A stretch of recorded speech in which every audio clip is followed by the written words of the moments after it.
Coaching carousel is a wild thing, man. Think about this. Just follow me here. So Ryan Day has an offensive coordinator opening. He goes and hires Bill O'Brien. But then Jeff Hafley leaves Boston College for the Packers, which means Boston College has a job opening. This is where it really gets interesting. They go take Bill O'Brien from right under Ryan Day. He's not even been there a month. Then Ryan Day says, all right, Chip Kelly, backup option, let's go. And Ohio State's off to the races. And then Bill O'Brien in week 2 draws Norvell and FSU, guts them, in Doak no less, in a standalone spot on national television. And some guy who promised to eat dog poop if it happened is nowhere to be found.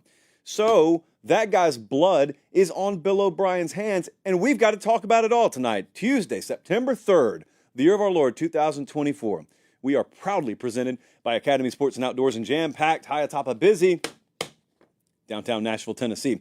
It's week 2. It's the prediction show. So, yes, we are technically looking back on a game from last night, but it's week 2, so it's prediction show time on Tuesday night, and that means we got a bunch of games to talk about. We'll give you previews. I'll tell you what the model thinks. I'll give you my final picks. I'm nervous on several of these games because they seem, a little bit too clear, which doesn't exist, friends. That doesn't exist in college football.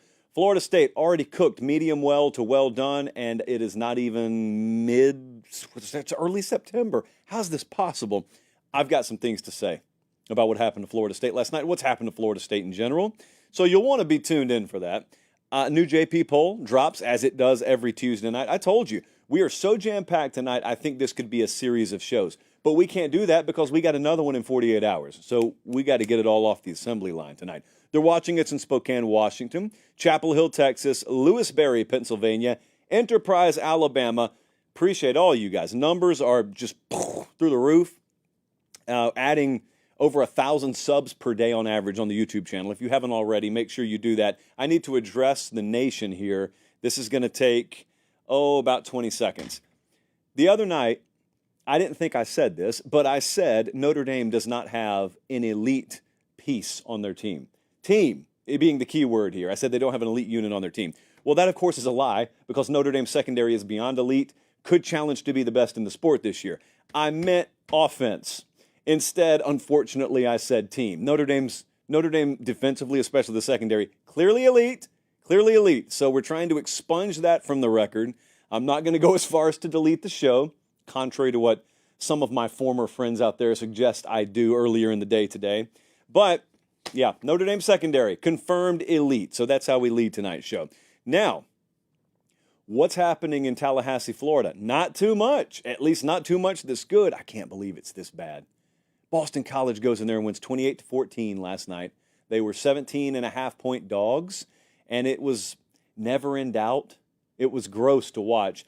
I gave this 2 Chalai on our brand new game rating system that gets 2 out of 5 Chalai, and I'll give them credit now. They made it watchable. I don't know what kind of number ESPN did on this. It's got to be higher than what they thought it would be. I remember everyone was looking at the schedule saying, Saturday's going to be awesome. Sunday night, USC, LSU. Monday night, what's the Labor Day game, guys?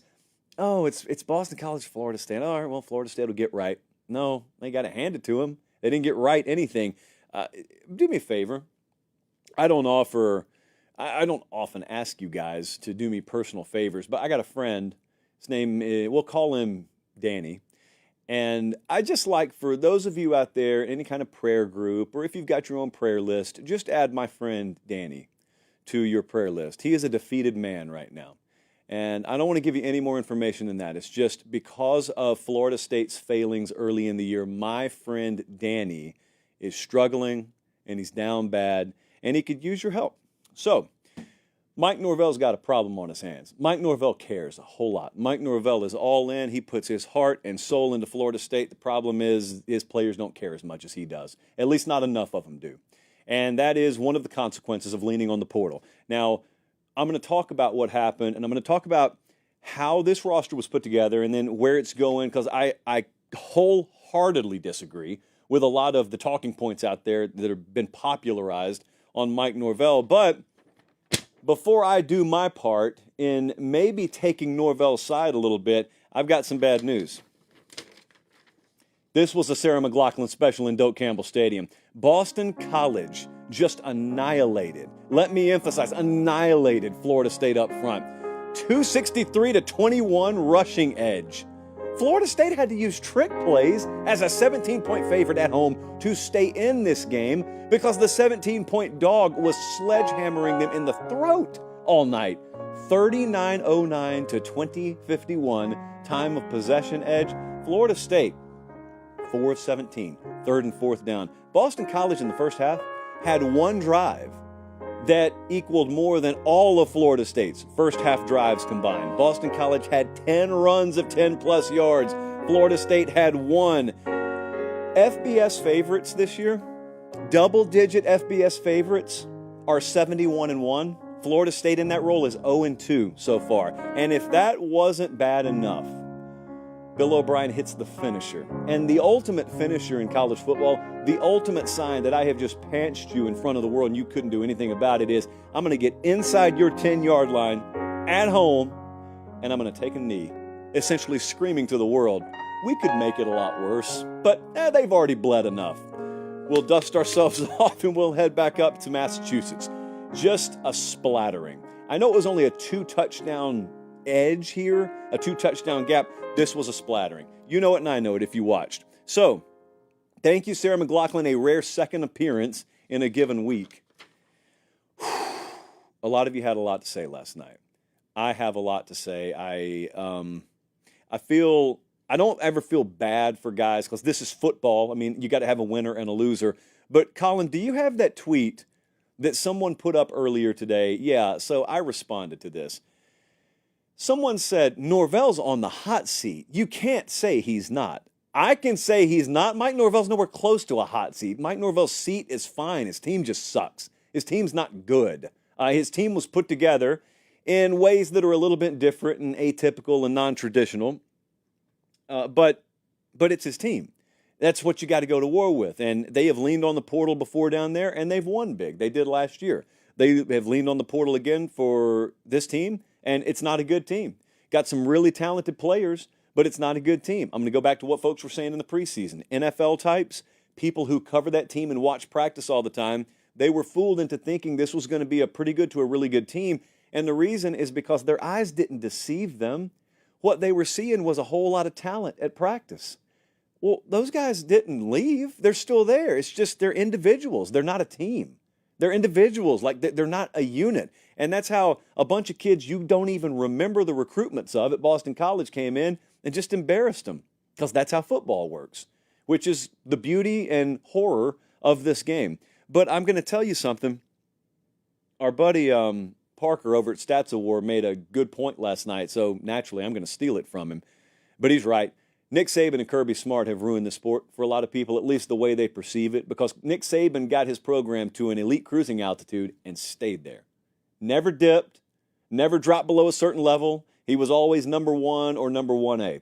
Kirby Smart has Georgia there, and there's no dip. There's no dip. That doesn't mean they'll make the national title game every year, but it means as a program, they're operating at peak efficiency. They're favored in just about every game, and if you beat them, it's a huge deal. That's not normal, never has been, and it will not be moving forward, even more so, because of what the portal and NIL in conjunction with the portal does to the depth of those elite rosters. See, Kirby doesn't have a problem losing his starters. Nick Saban didn't have a problem losing his starters, but what those guys were starting to deal with and will continue to deal with is what happens to the fact that someone out there is willing to pay $125,000 for your backup linebacker, which you're not willing to do just out of principle alone. Well, that guts your depth a little bit. And so disproportionately, it's going to be even harder than it already was to maintain that level of performance. And it was already really hard to maintain that level of performance immunity. So Mike Norvell is discovering what many coaches before him have discovered, and the public in turn is discovering about Mike Norvell. What many have discovered is just they're viewing it through a different lens. In 1996, if someone were to have popped an undefeated season on you, and then they regressed or they fell back to the pack the next year, you would have said, well, I mean, you know, give him a little break. The guy was in contention for the national title the year before. But now people think if you're elite, that just means your program's right there every year. Well, maybe Mike Norvell's not elite, firstly. Maybe he's just really good. So that's one possibility. The second possibility is if he's really good, this is in the deck of cards. I'll tell you how it could be in the deck of cards. Maybe Mike Norvell hasn't fully figured out his program philosophy, and his recruiting schematic yet, his talent acquisition schematic. This was bound to happen to a handful of guys. You don't inject something like the portal as it's currently constituted into college football, and everyone just figures it out. Some guys are going to figure it out. Some guys are going to get totally burned by it. And some guys are ultimately going to figure it out, but there's going to be a learning curve. Mike Norvell's in the third camp. Norvell will get this stuff figured out. Mike Norvell and his staff have done an average at best job of recruiting, and they've done a pretty good job to a really good job of going in the portal and getting a bunch of players. But the portal is sorting itself out. The portal is proving to be really feast or famine. And you're going to have some anecdotal examples.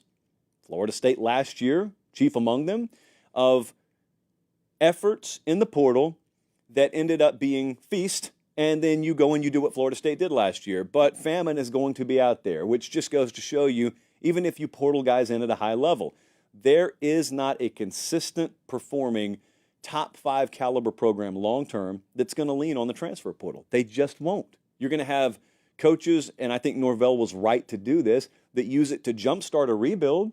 Totally fine with that. But you've eventually got to shift it. That's what I expected from them, and they haven't really done it. I expected them to jumpstart it via the portal, and then pretty quickly you shift 20, 40, 60, 80%, and you're just a traditional high school recruiter, which you should be at Florida State because you're in the state of Florida. So you should be crushing it. Especially you should be parlaying an undefeated season last year to an excellent recruiting class this upcoming cycle. I don't know that they're going to land that. I don't know that they're not.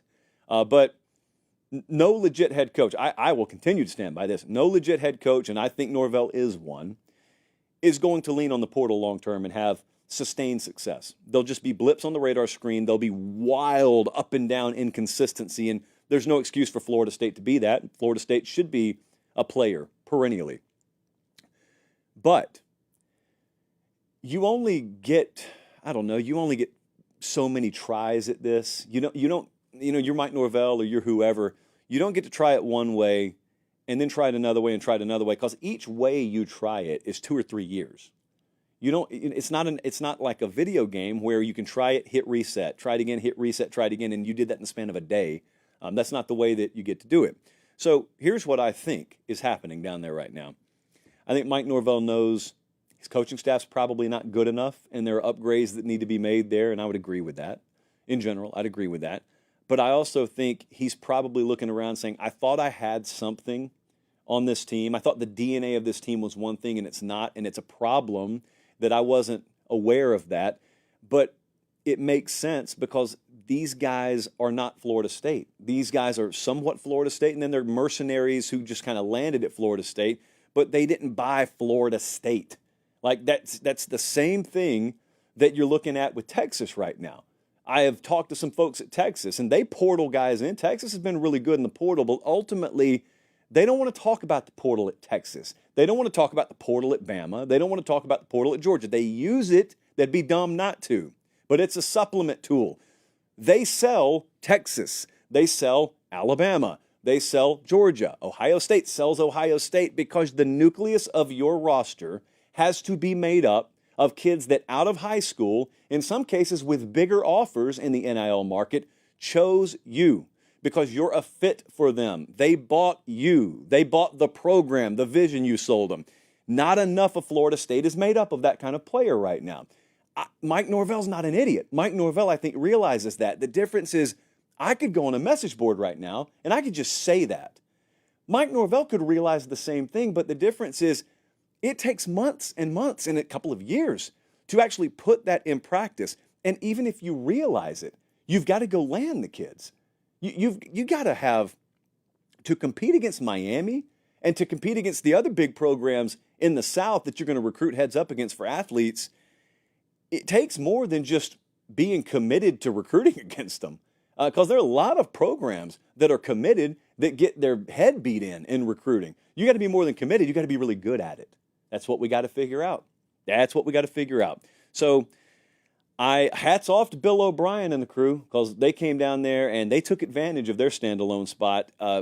This is one of the more embarrassing 2-week stretches for any major program that I can remember in quite a while as it pertains to on the field. But I think less of Norvell only because I wish that there had been a more aggressive pivot after last year. That wouldn't have changed this year's team. So maybe it's dumb to say it that way. But I hope, here's what I'll say, I hope that the struggles he's having now will trigger a more aggressive shift, which I think it will, into traditional high school recruiting. I remember when the portal first caught on fire and NIL and the portal just kind of meshed and caught on fire, and everyone was having conversations. Do you even recruit high school as much anymore? They don't have those conversations anymore, you notice? That was pretty short-lived. Mike Norvell's going to be fine at Florida State. There's not an ounce of hot seat talk. They're going to be bad this year. They're going to have a really bad record this year because there's no real heart and soul on that team. They, I don't know. I wish, oh, I don't wish anything, because if I wished it, I could just say it. I was pretty blunt in some text that I sent to certain people last night. They know whomst they are. I'm not going to repeat that on air because it is self-defeating, but they don't have it, man. Where you open the chest up, where that heart's supposed to be, this Florida State team doesn't have that. So they'll be run through again. That's not the last time you're going to see that happen. And, I mean, Mike Norvell's looking in that team's eyes, and it's just it's lights on, nobody home. And he said all the right things. I was listening to him last night talk, but he's got no answer. They've got no answer for this team this year. And it is September 3rd. Can you imagine? Can you imagine saying that? This was the favorite to win this conference. You imagine that, saying that? Some seasons haven't even started on September 3rd, depending on the way the calendar shakes out. And we're sitting here, they're 0-2. They got Memphis coming to town. And Jesse, what did you tell me that number is at FanDuel right now? This is in Tallahassee. Didn't you tell me that Florida State's a 1.5-point favorite? Is that right? At home. At home, Florida State 1.5-point favorite.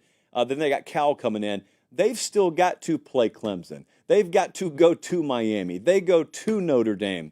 The FSU Florida game, I cannot even imagine. It is otherworldly to try and comprehend where those respective programs could be by that point. But I am told that football game will happen. It will happen in 3 months, but it will happen. Whew. Josh Pate's College Football Show on the air here. If you've missed the reason for the name change, it's okay. There is a pinned video on the YouTube channel right now that explains not only why the name of the show changed, it's a very good reason, but also it explains every other thing about this show. So if you've ever had any questions, check it out. And the other big news that happened last week is we are now once again presented by Academy Sports and Outdoors. They've always been a presence on the show. It's just bookkeeping differences. Doesn't really concern you guys. However, what does concern you is that little blank spot in your closet, that little spot on the shelf. There's room for something there. Chances are, whatever that something is, they've got it at Academy Sports and Outdoors. I know a lot of you have tiny ones running around right now, and they are already back in school or probably back in school, or they're about to start fall sports or have already started fall sports. I also know a lot of you hunt. I know a ton of you are outdoor types. I know a lot of you love grilling. Pretty much every one of you love college football. If you didn't, I'd question why you're watching the show, although I'd appreciate it. And I know you're into tailgating because I see oceans of you every Saturday. I will see you guys in Ann Arbor, Michigan this Saturday. I just ask that you check out Academy Sports and Outdoors. That should be your tailgating HQ. They got everything you need and some stuff that you didn't know you needed. So we always appreciate Academy. They've been with us nearly from the beginning, and they make everyone's lives a whole lot easier. Whew. Okay, good start to the show here. Good energy unless you're a Florida State fan, but some necessary energy even if you're a Florida State fan. But now we get to the part of the show that will alienate a solid 70% of you from me. JP Poll is here, week 2 edition. These are not rankings. You're going to notice some teams that won and went down. You're going to notice some teams lost and in some cases went up. This is power rating world. This is neutral field favorability. I don't explain this ad nauseum every week, but just so you know, I know we got thousands of you that are new and watching or listening for the first time.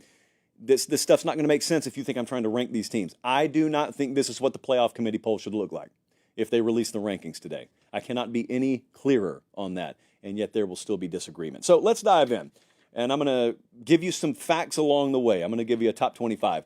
Number 1 is unchanged. Number 1 is Georgia, but there is a change here. Georgia is opening up a little bit of an early season gap. I'll give you that in a second. So Georgia, Texas, Ohio State, Bama, and Penn State is the number 5 team in the country. So Georgia right now, I got a 10-point gap. The model has a 10-point gap between them and number 5, which is Penn State. Now, I certainly know if I put Georgia and Penn State on the neutral field today and I favor Georgia by 10, all of you would lay the 10. That's okay. I'm just telling you what the model thinks. You're free to disagree with it. Texas is at number 2. They're up 2 spots. Ohio State dropped a spot. Now, you got to understand, when I'm talking about rising and dropping, sometimes you drop not because your grade changed, but because other teams' grades changed, and now the net result is they're higher than you. So that explains that. There's not a whole lot of movement here. The movement was actually Georgia. Georgia just secured or firmed up their grip on number 1. Now, we'll see if that maintains itself. But right now, Georgia, we got a fairly sizable, like a 3.5, 4-point gap between them and Texas, who's number 2. Georgia plays at number 2, Texas. Georgia plays at number 4, Alabama. Georgia plays at Ole Miss. In fact, Colin, go ahead and show me 6 through 10. I think Ole Miss is in there.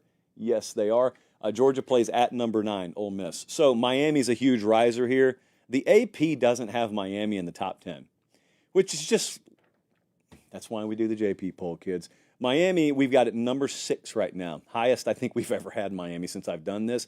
Oregon's down 4 spots. Model was just disgusted with Oregon in week 1. And as I've told you, we don't knee-jerk, but we do reserve, in the model, reserves the right to pivot pretty hard. Some of your hardest pivots should be happening in the first few weeks of the season. Notre Dame, they got a big win at Texas A&M. I told you I had a sneaking suspicion Notre Dame would not move. In the JP poll, they did not move. They're number 8. That doesn't mean they didn't get rewarded. That means we already had them rated properly, and they did about what the number 8 rated team in the country should do against Texas A&M. So nothing more, nothing less. And in case you missed it earlier, I did misspeak the other day. Notre Dame has an elite secondary. I was trying to say there aren't elite pieces on their offense, therefore the margin for error is going to be a little bit lower, but their schedule is workable, so they are probably going to the playoff. That's what I was trying to say. Ole Miss is 9. Tennessee is number 10. I would have Tennessee a little bit north of some of these teams. Just saying, if these were my own power ratings, which they're supposed to be, but I was not yielding to the model, Tennessee would be even higher than 10 for me. Next up, how about number 11? What do we have for them? The University of Southern California is the number 11 team in the JP poll. I don't need to see any more. I know some of you do, as judging from the comments I got when I talked about this the other night. I think USC is a Big Ten championship contender. The model agrees. So the model has about a touchdown gap right now between USC at 11 and the favorites up there. Ohio State, Penn State is right up there. Oregon, USC is still, there's a little bit of a point spread gap there, not nearly as big as it was. USC, I'd love to see more from the run game, but I was just flat out wrong back in the spring. I didn't think D'Anton Lynn could do in one spring summer what he had done at UCLA. And a lot of folks over on the Peristyle told me I was wrong. And I got to salute you guys. Early return looks like that's 1-0. You guys lead me. So USC number 11, Kansas State 12. LSU didn't drop much. So let me tell you what the model looked at. Model looked at that and said, LSU's still a really good team. It's just that USC was probably underrated, and so it reacted accordingly. So LSU's still pretty much right where they were. Utah, number 14. Oklahoma's 15. Oklahoma dropped 3 spots. It's not because they lost or did anything bad in week 1. It's just other teams were upgraded and ended up rising above their overall power rating. Next up, 16 through 20 is as follows. Michigan, big dropper. Missouri, Louisville, huge riser. Texas A&M fell pretty precipitously, and Iowa at number 20. So Michigan is just a dogfight against Fresno State, and they stretched it late. Very unimpressive, and they got Texas. We'll see Michigan in person this Saturday, so forget week 1. Like if they beat Texas, no one has to worry about anything with Michigan. Missouri 17, they dropped 2 spots. That's more a condition of people rising above them. A&M down 9 spots. Now, the model is not going to drop A&M out of the top 25 because they lost at home by 10 to a top 10 team. But it did punish them. Quarterback is not necessarily the position and strength that we thought, that the model thought. So A&M did fall. Iowa is sitting here hosting Iowa State this weekend. They are number 20 right now. And number 21 through 25 will show you that number 20 Iowa is facing number 24, Iowa State. It goes Clemson, Kentucky, Oklahoma State, Iowa State, UCF. Clemson's down 2 spots. Clemson didn't drop a whole lot even though they got blown out because we already weren't that high on Clemson. We had Clemson 19. And so they got blown out by the number 1 team in the country and therefore dropping 2 spots, but not really all that much. Clemson, we think we pretty much had properly rated already. Kentucky is one of the sneakiest teams in the country. Kentucky plays South Carolina this Saturday. It's a Ramen Noodle Express best bet. We laid 9.5. That line already moved to 10.5. So if you didn't watch the Sunday show, you already missed out on the best number there. Oklahoma State, Mike Gundy, I kid you not, is doing his coach's show at a senior living facility in Stillwater, and it's sponsored. So he found either the most crotchety or the most favorable group that he could possibly speak in front of. And he does his coach's show. I'm not kidding you. There are pictures. I should have gotten one for you. At, I don't think it's called a nursing home, but it's an assisted senior living facility. And there's a picture floating around out there of him on the stage, and then there's another picture of the crowd. And the average age is like 90. It's great. It's awesome. I fully approve of it. Like 2 thumbs up on the effort. It's just a little jarring as a photo. That is not why Oklahoma State fell 2 spots. Oklahoma State is unchanged. A couple of teams rose above them. So there's UCF at number 25. So that's the JP poll. I welcome all comments. Here's what I will say. You're free to say whatever you want to about this. Here's the worst comment that I get. This is wrong. Really? You mean you don't agree with me on 1 through 25 in a poll? How about you tell me where it's wrong? And how about you tell me why it's wrong? And how about you give me your 1 through 25 based on what I'm trying to do here? We don't care about rankings. I'm doing neutral field favorability. I had a guy last week, I can't remember which matchup it was, but I had a guy come at me and, man, I wish I remember what matchup it was. I mean, there was like a 2-touchdown favorite that had lost outright. And so, I did the whole thing where I said, well, the favorite would be favored again this week. And that guy said, well, if I ran a sports book, they wouldn't. Well, it's mentalities like that that actually build the sports books, but not for you. Your money builds it for someone else because that is ignorance. That's not how this works. I don't have a problem if you rank a team higher. But when we're talking about power ratings here, it's just a different philosophy entirely. I don't know if you guys were tuned in on Saturday morning, but College Game Day emanated from College Station, Texas last Saturday. It's not my network. I don't work at ESPN. I'm not here to promote it necessarily, although I don't care. It's a great show. But did you see what I saw? Because we were doing a little cursory scan of the background back there, and a whole lot of Jesus Saves signs. I think Jesus has now sponsored College Game Day, which I'm all for. But in the midst of all the Jesus Saves and John 3:16 signs that got in there, not that we equate ourselves to that, but we did get a Quick Trip Pate State sign or 2 or 3 in there.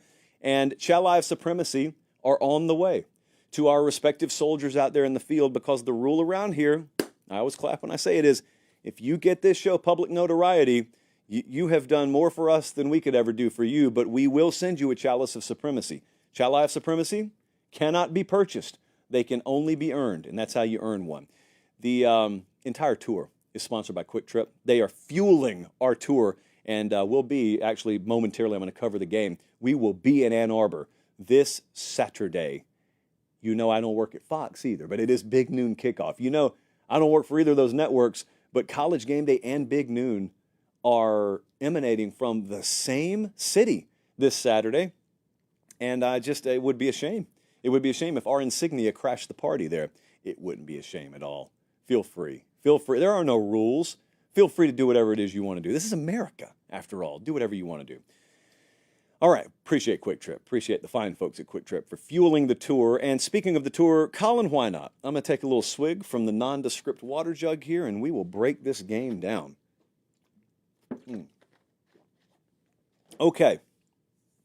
Huge game. Been looking forward to this one.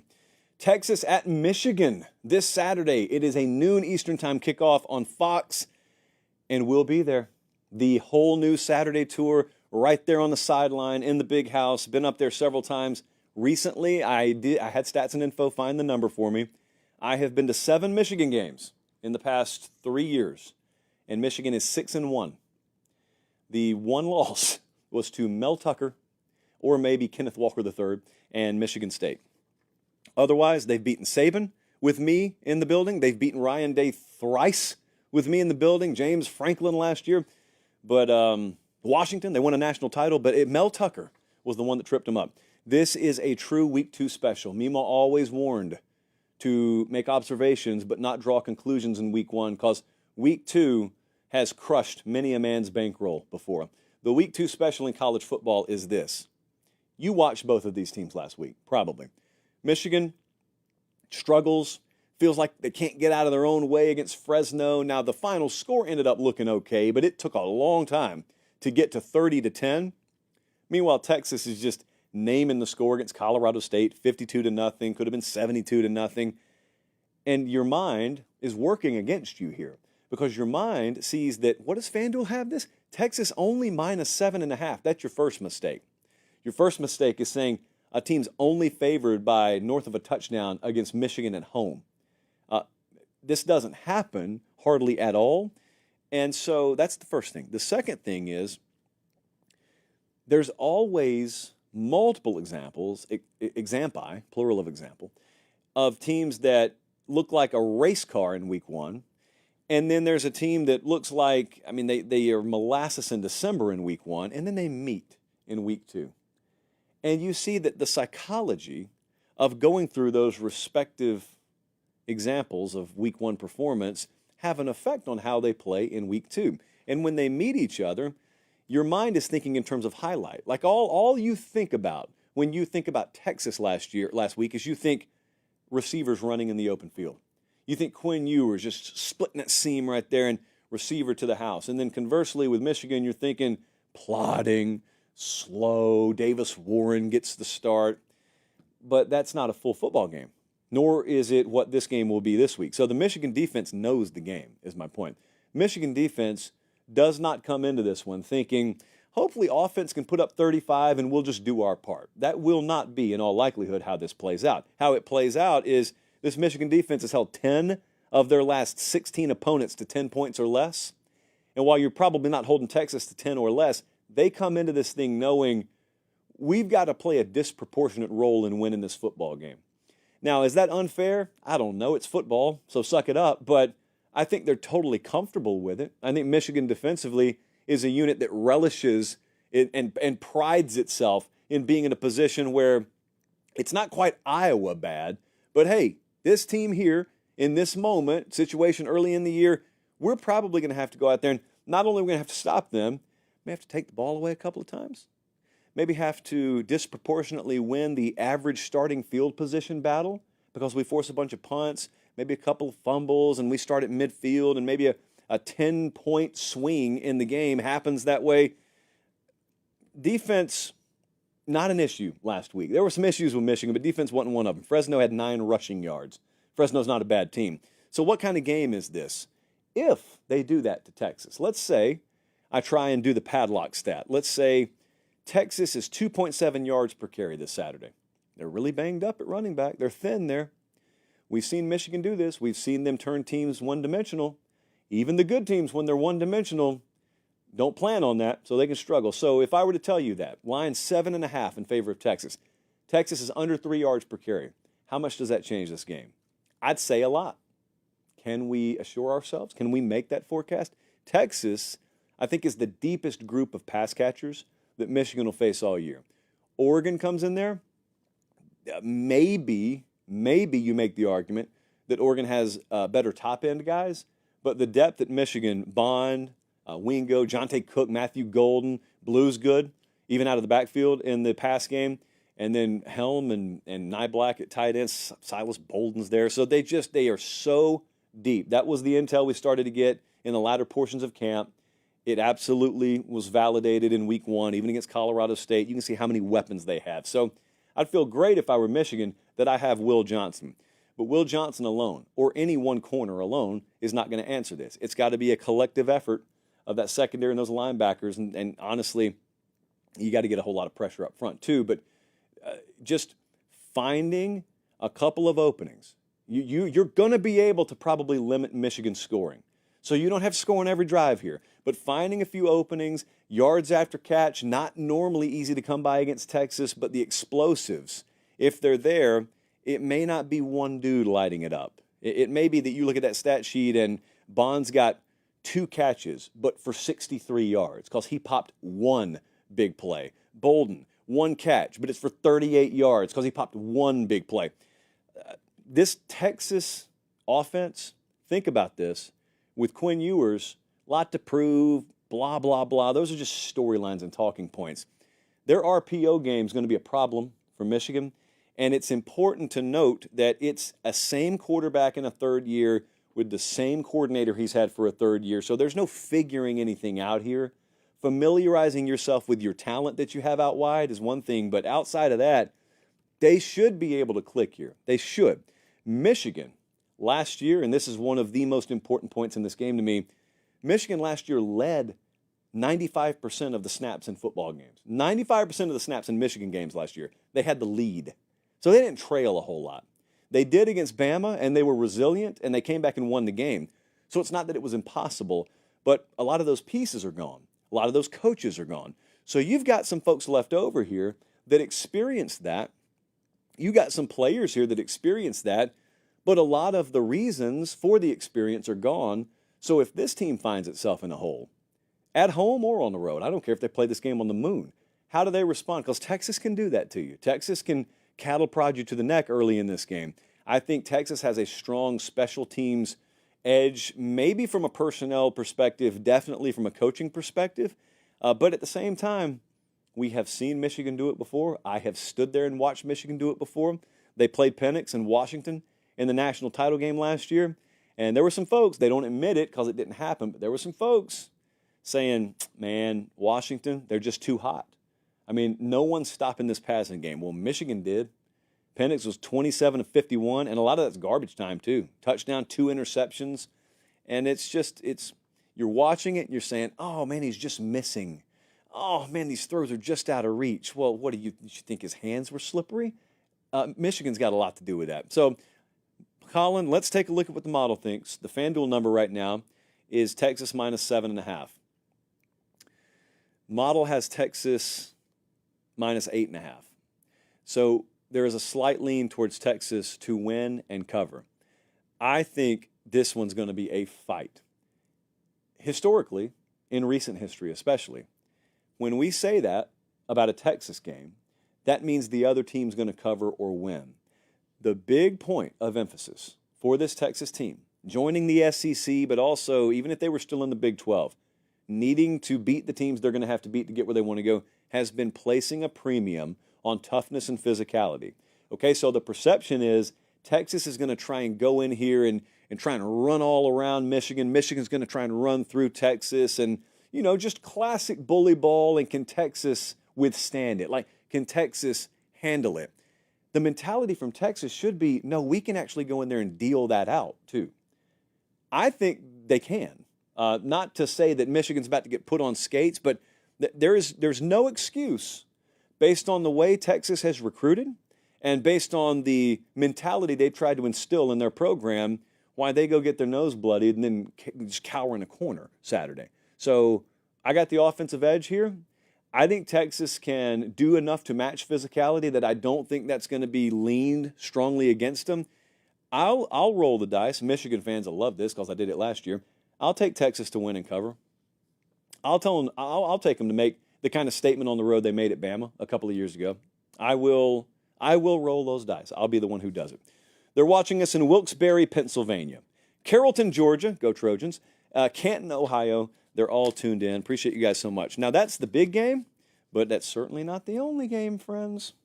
Also, if you're tuned in fact, you're just going to have to pause for a second here. Keep the show free. I'm typing in the live chat. Subscribe to the channel. Thank you. And there we go. Okay, so Colorado plays Nebraska this Saturday. Do you remember where we were last year? Do you remember where you were last year? remember where the season was. So Colorado had come into the season. They went to TCU, fresh off TCU playing in the national title game. And Colorado goes in there and beats them pretty handily. And this was the week 2 game. So they're coming home, hype like you would not believe. And Matt Rule's coming in there with Nebraska. And this is an old rivalry renewed. And Colorado ends up winning the game. And then it's just off to the races. Like the Colorado hype machine was on full blast. We started having to pay the Dion tax in college football. And for those who don't remember what that is, just go look it up. It's a term we had to create for the amount of casual opinions that started to pour into the sport from people who barely can spell college football, let alone have ever watched it. But it was a good thing because it brought more eyeballs to the sport. But man, folks started to say some stupid stuff last year. So post-TCU win, they beat Nebraska last year. And we were asking, is Colorado really legit? Well, this year, they're coming off a very close competitive win against North Dakota State. And here we are once again asking, is Colorado, are they legit? Was that vintage North Dakota State they beat last week? Or was that just a ho-hum FCS opponent and they struggled mightily at home? Well, we will find out here. Now, last year in this game, Colorado-Nebraska, Colorado won 36-14. This was back in the Jeff Sims era. I say back in. This was last year. Jeff Sims was bad at quarterback for them. Nebraska had 4 turnovers in this game. Maddening to watch if you are a Nebraska backer. But Nebraska also sacked Shedeur Sanders 8 times in this game, and they should have success there again. First thing I'm focused on. Here's the difference. Unlike last year, when Nebraska got after Shedeur, they were just getting after him to take the ball to put it in Jeff Sims' hands. This year, when they get the ball taken away, it gets put in the hands of Dylan Raiola, who is a true freshman quarterback, who goes on the road. Well, he's not on the road, who is in a premier environment for the first time, even at home. Kind of a national profile game for the first time. You never know how a guy's going to handle that. I expect he'll be okay, but he is a much different weapon for them. The first time he touched a football in that building, he was a different caliber weapon for them at quarterback than anything they had had last year. Isaiah Nair, 6 catches, week 1, 121 yards, and a touchdown. Remember that name? Wyoming, then to Texas, Nebraska here. So they can do a lot more when they're given the opportunity. I think they will be able to do a lot more. But I'll tell you what else. They ought to be able to run the ball. They ought to be able to run the ball really effectively. Shedeur may be facing the toughest defense he faces all year here. We'll see how that statement pans out. But he's good enough. Shedeur Sanders is good enough to throw it on anyone. Travis Hunter's good enough to score on anyone. Horn, good enough to score on anyone.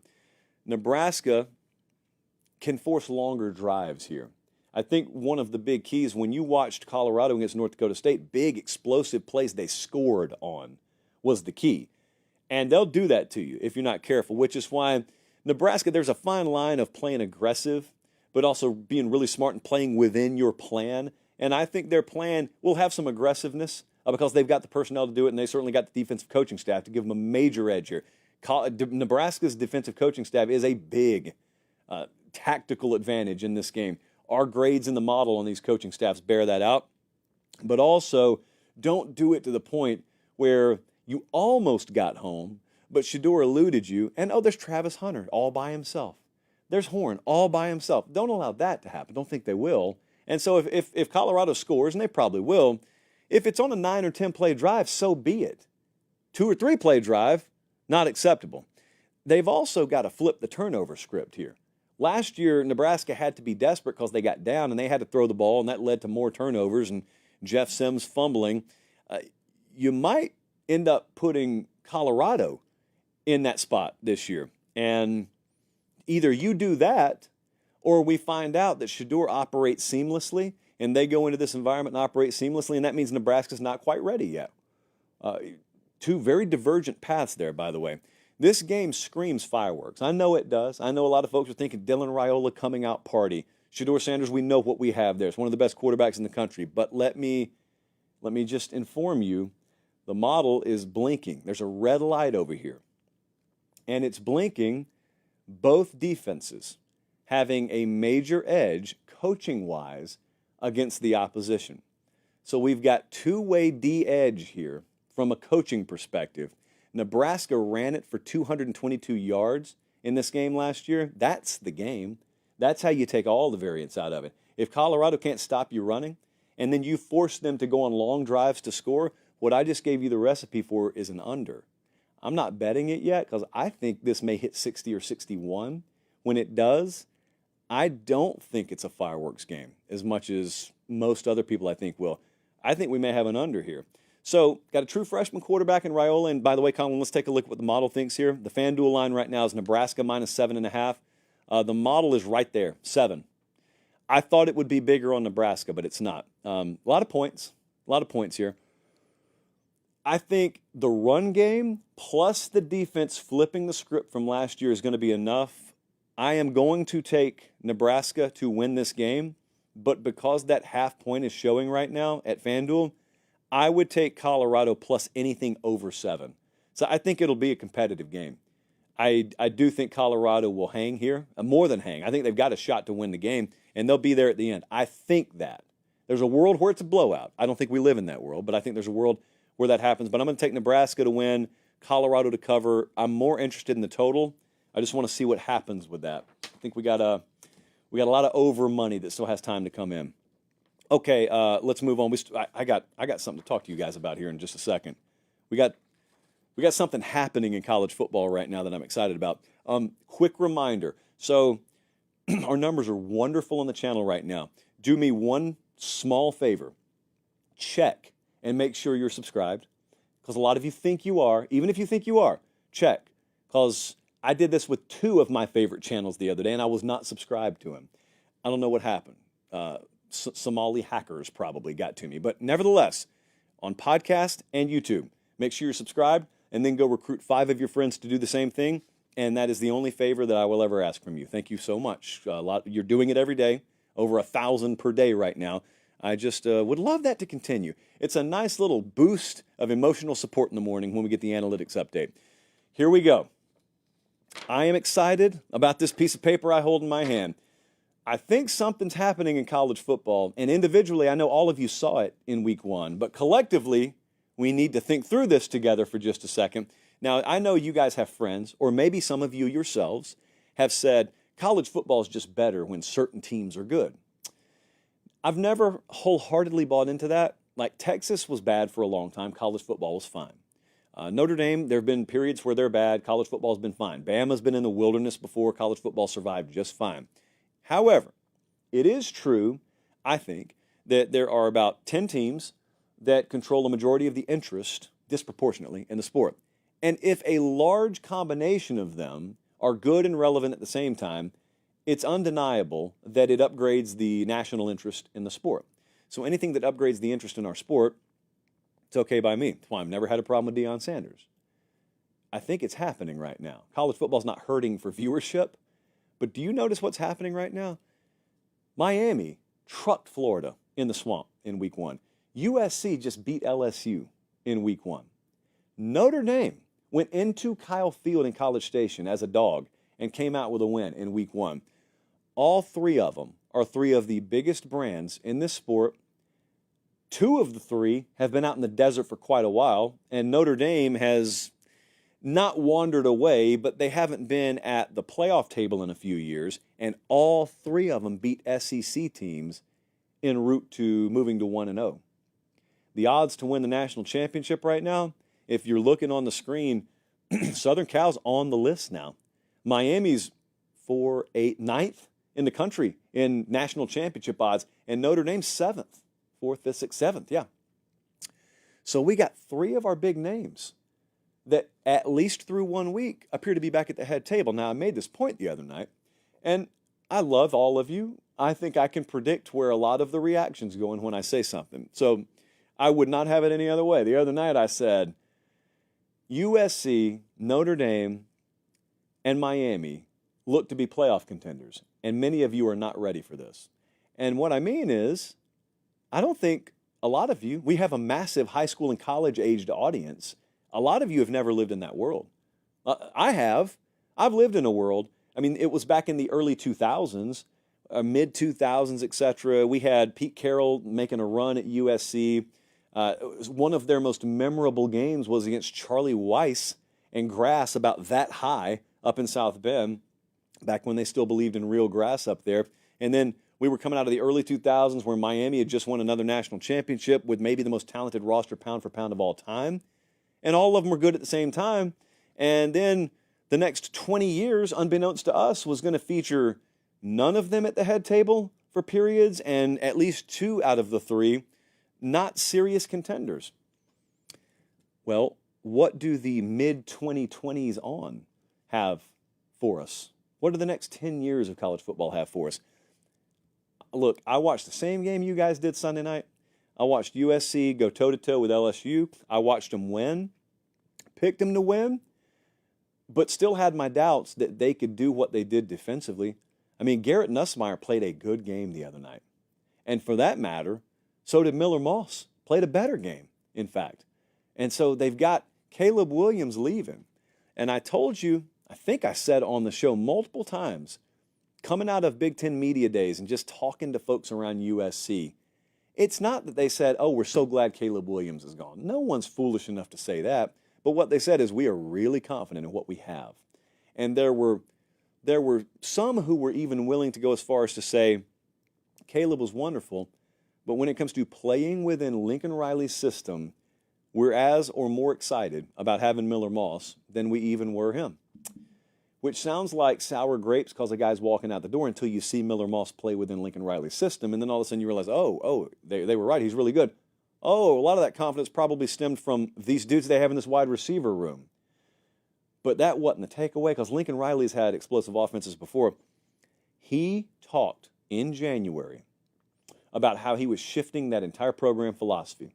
And I sat there and listened to it, and I said, I hope he's right. I think he's serious. I hope he knows what he's doing, but we got to wait and see. It's not as easy as it looks. You don't just get to speak it into existence. And he went across town. I mean, I will tell you this. I was standing on the field at the Pac-12 championship game, I believe it was. It was in Las Vegas. And I was standing next to some people, as specific as I'll get, when he made that hire. I heard it go down on the phone. I heard it happening. And so I said, oh, it's a big hire. That's a big deal. Is it going to work, though? Because it takes more than just hiring a guy. Is it going to work? It looks like it's going to work. Immediately, it looks like it's going to work. So if that's the case, let's just say this out loud. Lincoln Riley with pretty good defense. That's a Big Ten championship contender. That's a national championship player. This year, maybe, but in years to come in general, that's a whole new shift. That's a whole new chapter of USC and Lincoln Riley. So, remains to be seen. I will freely admit that's a one-game sample size. For all we know, LSU's horrible. I don't think they are. But for all we know, they are. We've been fooled in week 1 before. I'm very excited. Miami, sorry about that, Colin. I said Miami as he was pressing the button on the USC B-roll.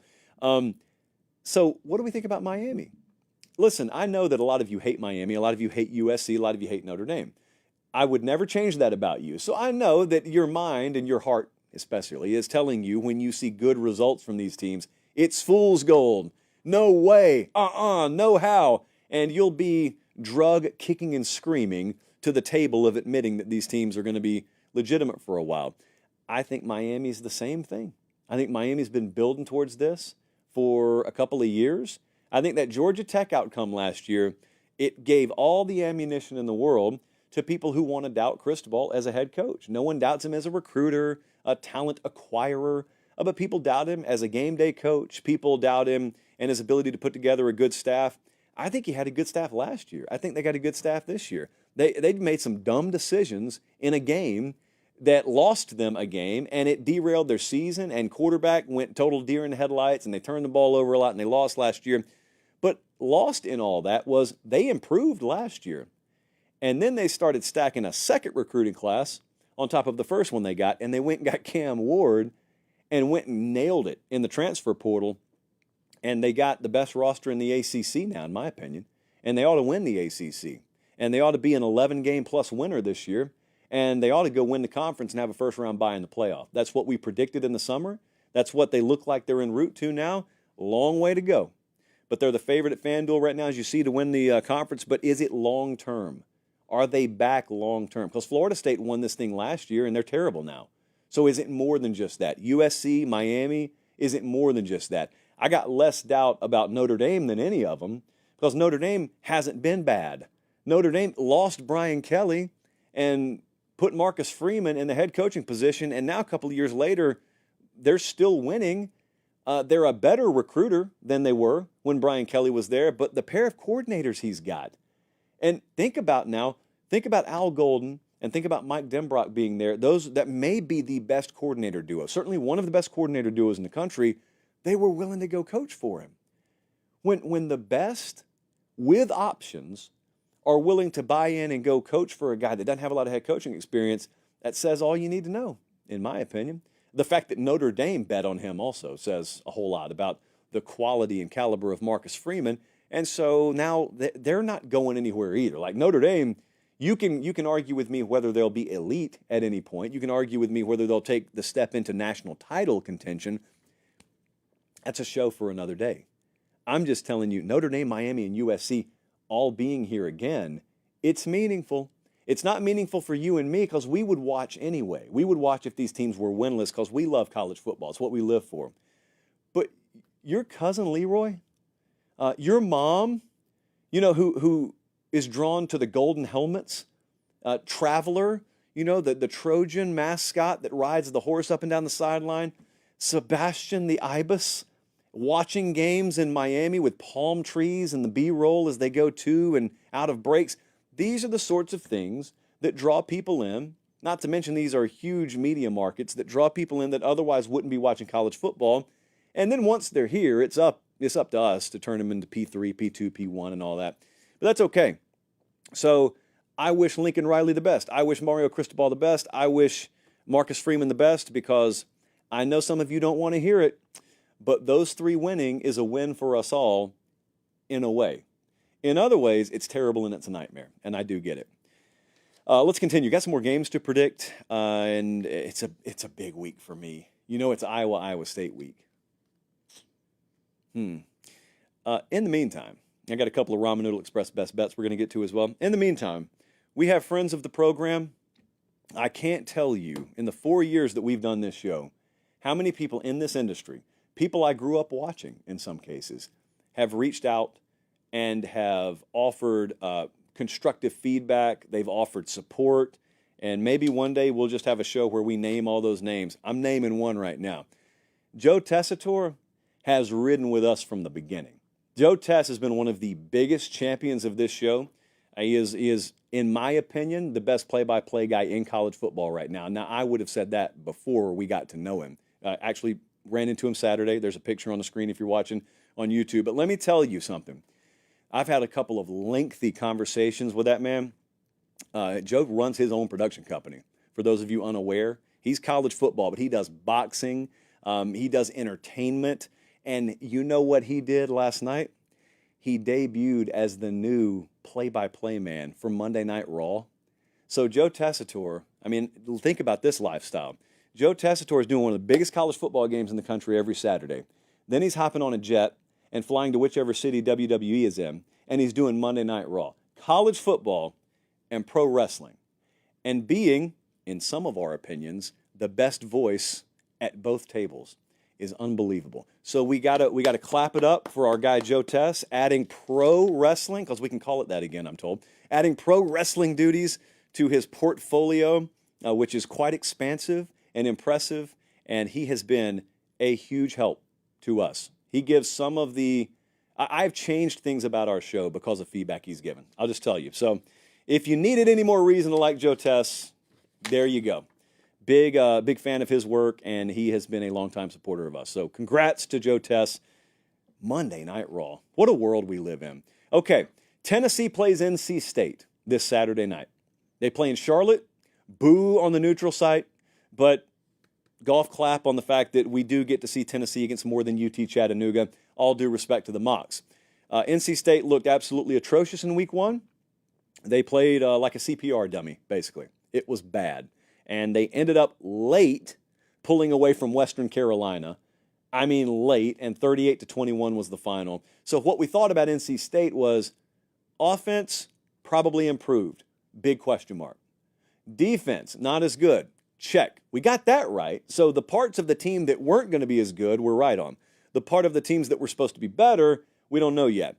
However, what we do know is about Tennessee, and that is, well, at least I think I know, Nico Iamaleava is a bona fide Heisman contender right now. He's going to be in this thing all year. This is a superstar. You're seeing it unfold right before your eyes. It's likely that college football has not fully caught on to it yet. They know his name. They know he's at Tennessee. They know Josh Heupel scores a lot of points, but they're still thinking to themselves, oh, he'll have to grow into it. Maybe like next year. Nah. This year, he is a Heisman threat. This year, Tennessee is a threat to compete for the SEC championship because they may end up having, not right now, but when the tale is told, they may end up having the best quarterback in the conference. Carson Beck is that right now, I would say. Jackson Dart's up there. Milroe's up there. It's a pretty deep year for quarterback, but that guy right there has a higher ceiling than all of them, and he's playing for Josh Heupel. So he's playing in the right offense. He ran against Iowa last year in the bowl game. He used his legs, but ultimately, you saw what he did against UT Chattanooga. It's really tough. It's tough because it's Chattanooga. And I know a lot of you didn't watch that game. If you did watch it, you saw some stuff that you only see from the quarterbacks that are going to go on to be great. It's just a different look. I don't know what to tell you. Go look it up yourself. You will say, I don't care that this is Chattanooga. That is a superstar. All right, so how does that impact this game this Saturday? Is this a situation where you just have a team ascending sky high like Tennessee? Is NC State really as poor as they looked week one? Or do we have the classic week two special where a team body bags an inferior opponent and is brought back down to earth by a team that underachieved and is rising, and it's regression and progression to the mean? I'm not so sure this is the defense to tame him. I'm not so sure NC State has that defense. They lost their top two sack guys, their top two linebackers. Most of the secondary is transfers. They got one really good one, but most of the other ones haven't really played together a whole lot. However, Dave Doeren's one of the best head coaches in the country. In fact, this is a matchup of two top 20 head coaches. I don't think Doeren's going to allow that kind of performance 2 weeks in a row. This is a deeper wide receiver room at NC State. It matches up very well with what we think is the weakness of this Tennessee team, which is their secondary. And I got to tell you, like I did some media in Raleigh about a month ago, these people have had this game circled like a Super Bowl. Tennessee has not. Tennessee's looked at this thing and said, oh, that'll be a good neutral site game. A little tune-up, tough opponent, worthy opponent, and then we'll dive into conference play a couple of weeks later. NC State has looked at this and said, that's a Super Bowl. Like, that's our shot. Now the ACC as a whole looks at it and says, there's one of the only shots we have left. Grayson McCall's the quarterback there now, for those unfamiliar. Long time at Coastal Carolina. Really good experience. Kevin Concepcion is the wide receiver at NC State that gets a lot of attention. I think this is Jordan Walters' game, though. That's the running back there.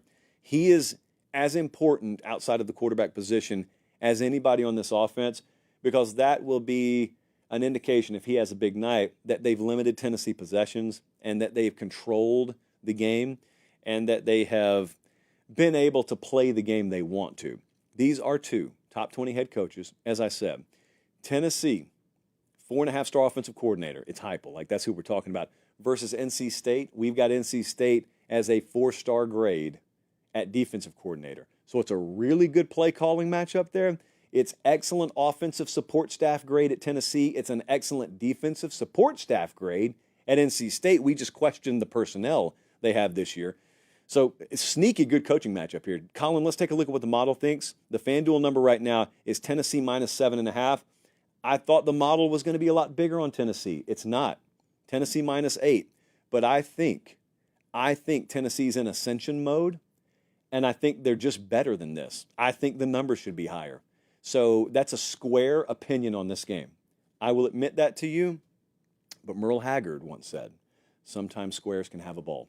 So I think Tennessee's going to win this game. I think they're going to win it by double digits. I think they're going to cover in the process. And that's a primetime game this Saturday night. I am not adding that one to the Ramen Noodle Express, at least not right now. But I am adding 2 games to the Ramen Noodle Express. So proudly presented by FanDuel here. The Ramen Noodle Express, what is that? That's our best bets of the week. That's just what we call it. We call it the Ramen Noodle Express. FanDuel, the exclusive odds provider of our show, they present the Ramen Noodle Express. They present Friday Night Lines, which can only be seen on Instagram Live, at Late Kick Josh, by the way. So we've hopped on 2 games already, and this is important to note. This is why you got to tune into the Sunday night show, because we have a good idea of what line movement's going to be. The model is really good at pegging that. So we knew this Penn State number was going to jump. So we took Penn State minus 31.5 against Bowling Green. That is now 34.5 at FanDuel. So if you didn't bet it when we put it out, you missed out. You got to be tuned in to the Sunday night show. We put Kentucky out minus 9.5 against South Carolina. Kentucky's now minus 10.5.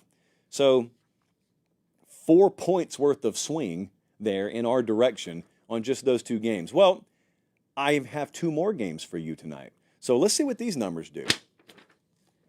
Brigham Young, which is what I say, because as the longtime viewers know, it sounds dumb when I say BYU, because I can't round my Y off because I'm from rural Georgia.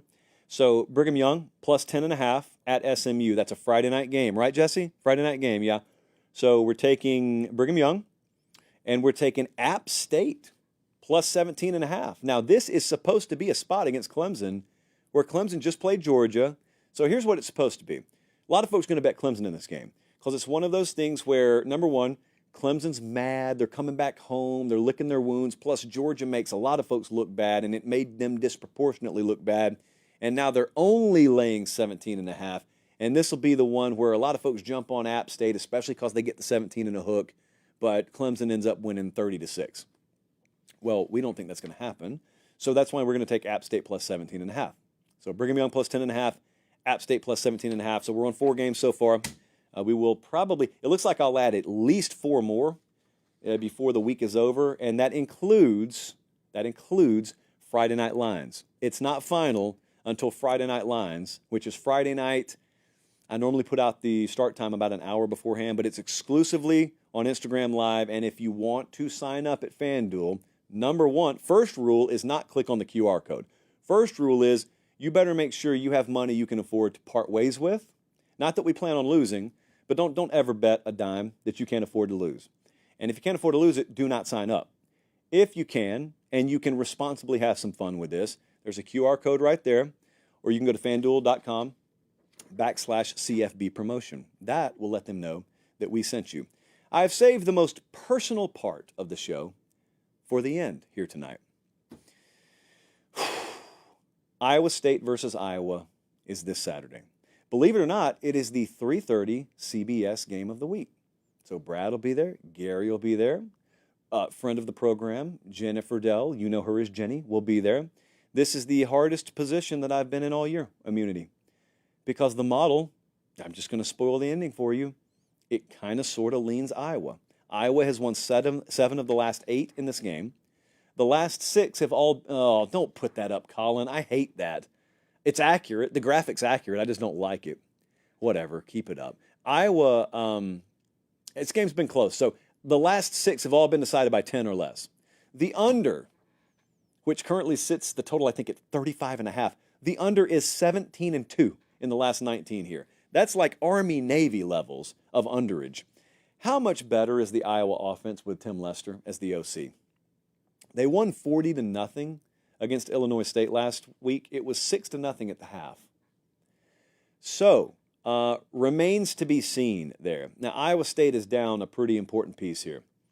Caleb Bacon, former walk-on, and now a stalwart at linebacker right in the middle of the defense. He's probably going to be out for several weeks. And North Dakota rushed for 174 on Iowa State last week. So if it's that easy, if it's that academic, then there's not a lot of variability in the outcome here or variance in the outcome. Iowa's going to win this game. If they can run the ball more effectively than North Dakota, they're going to win the game. Rocco Becht has to win this game for Iowa State. 2 years ago, I was at this game, or 3 years ago, I guess it was now, and Iowa State had the best team they've had in a while on paper. And what happened was there was a ton of hype around the game, and all Iowa did was go in there and just wait for the game to be handed to them.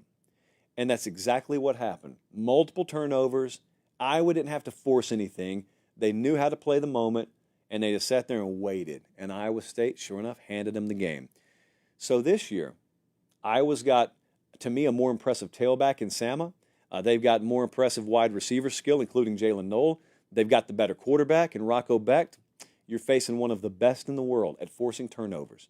You're facing, with Phil Parker in this Iowa defense, one of the best, if not the best in the game, at knowing defense has to win the game for them and understanding how to sit there and be completely content waiting for you to hand the game to them. The key dynamic in this thing is you got to understand that, and you got to be able to actually, instead of handing them the game, go take it. Don't play in a shell. Be aggressive. Play your game. Just be on point. High precision in the passing game, not turning the ball over, converting on 3rd and short, and that's what the game comes down to. The biggest mismatch on paper here is Phil Parker against Taylor Mauser. Mauser is a first-year offensive coordinator there. They promoted him from within. I was up there in the spring, sat in his office for 2 hours. Great convo. Appreciates the opportunity. This is a huge opportunity for him. They may win Saturday, but you cannot deny. I mean, Parker is a 5-star defensive coordinator. And we don't have many of those. In fact, I don't think we have another one. And your first year calling plays here as the offensive coordinator. It's a huge mismatch. So you know what you got to do? You got to make a name for yourself. And you got to go win the game anyway. Let's take a look at what the model thinks, Colin. I alluded to this a little while ago. The FanDuel number here is Iowa minus 2.5. Which means Iowa is favored by home field advantage. Maybe even a half point less than home field advantage. Translation, odds makers are telling you these are evenly matched teams. The JP poll has about 4 spots difference in these teams. The model has Iowa minus 4.5. So we think there's a little bit bigger gap between these teams than Vegas does. However, I am not a trader. I have bias here. I have a favorite that I'm playing. I think quarterback and decision-making will win the game, and it'll win it for Iowa State. If it doesn't, I bear no responsibility because the model ended up picking the right winner. However, if Iowa State does win this, in the interest of me taking all the credit but shouldering none of the blame, it will be a very celebratory Saturday night and Sunday night on this show. If you don't do anything else for me and you're agnostic on this game, just go buy a red and yellow eye black sticker and just pull for the Cyclones. We really need it. We really need it. That is our show for tonight. I appreciate you guys. As always, numbers are great. Traction is great. Visibility is great. Everything's great. Just subscribe if you haven't already. That's the only favor that we ask. That and pull for Iowa State a little bit this Saturday. For Director Colin, for Producer Jesse, I'm Josh Pate. Take care. We will see you Thursday night. Until then, God bless.